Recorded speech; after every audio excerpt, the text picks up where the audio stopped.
কি করবো এটা দিয়ে তুমি? তাইলে জনপ্রিয়তা দিয়ে আমারও কোনো লাভ নাই, আপনাদেরও কোনো লাভ নাই।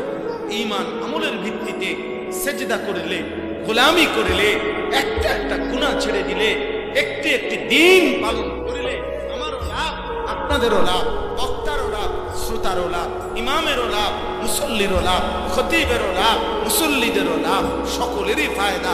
আল্লাহকে সেজদার মধ্যে, গুনাহ ছেড়ে দেওয়ার মধ্যে, আল্লাহ তাআলার ইবাদতে লেগে থাকার মধ্যে, এটাই বাস্তব। বুঝতে শিখে একজনই বোঝা।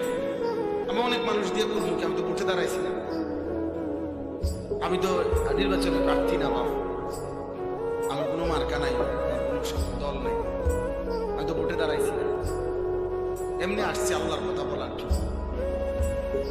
এই জন্য অনুগ্রহপূর্বক সবার কাছে বললাম, মেহেরবানি করে শুধু আমার একজনের, আমি একজনে বয়ান করে পুরা 23 বছরের ইসলাম বলা সম্ভব না। 1 ঘন্টায় কি নবীজির পুরা কোরআন, ইসলামের সমস্ত কথা বলে দেওয়া সম্ভব?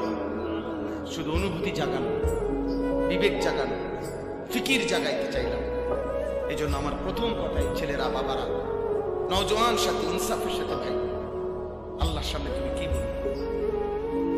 আখিরাতে কেমনে দাঁড়াইবে? ফাকাইফা তাত্তাকুনা ইন কাফারতুম ইয়াওমান ইয়াজআলুল বিলদানা শিবা। কোরআনের সবচেয়ে বেশি আমার কলিজা ছিন্ন করে এই আয়াত। মহান আল্লাহ বলছে, বান্দা এই যে তুমি দিবানিশি নাফরমানি করছো, আহা বান্দা, 1 ওয়াক্ত নামাজ পড়ো না, আমারে একটা সেজদা দাও না, হালাল হারাম কোনো বাস বিচার নাই, চুরি ডাকাতি জিনা ব্যভিচার মদ জুয়া নারী ছবি, রাতের পর রাত মোবাইলে অস্থির দৃশ্য দেখা, আর সুদের টাকা, কিস্তির টাকা, হারামের টাকা দিয়া, ওজনে কম দিয়া, মা বোনরা বেপর্দা বেহায়া জিন্দেগি দিয়ে চলতেছ।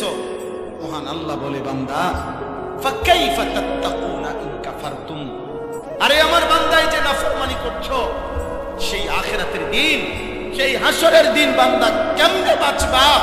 যেই দিনের একদিন, হাসরের একদিনে দুঃখ কষ্ট পেরেশানি আর অস্থিরতার যন্ত্রণায় ইয়াজআলুল বিলদানা শিবা, কোলের বাচ্চা বুড়া হয়ে যাবে, বুড়া হয়ে যাবে, বুড়া হয়ে যাবে, বুড়া হয়ে যাবে। একদিনে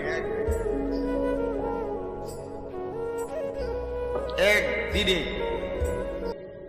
ইয়াওমান ইয়াজআলুল বিলদানা শিবা।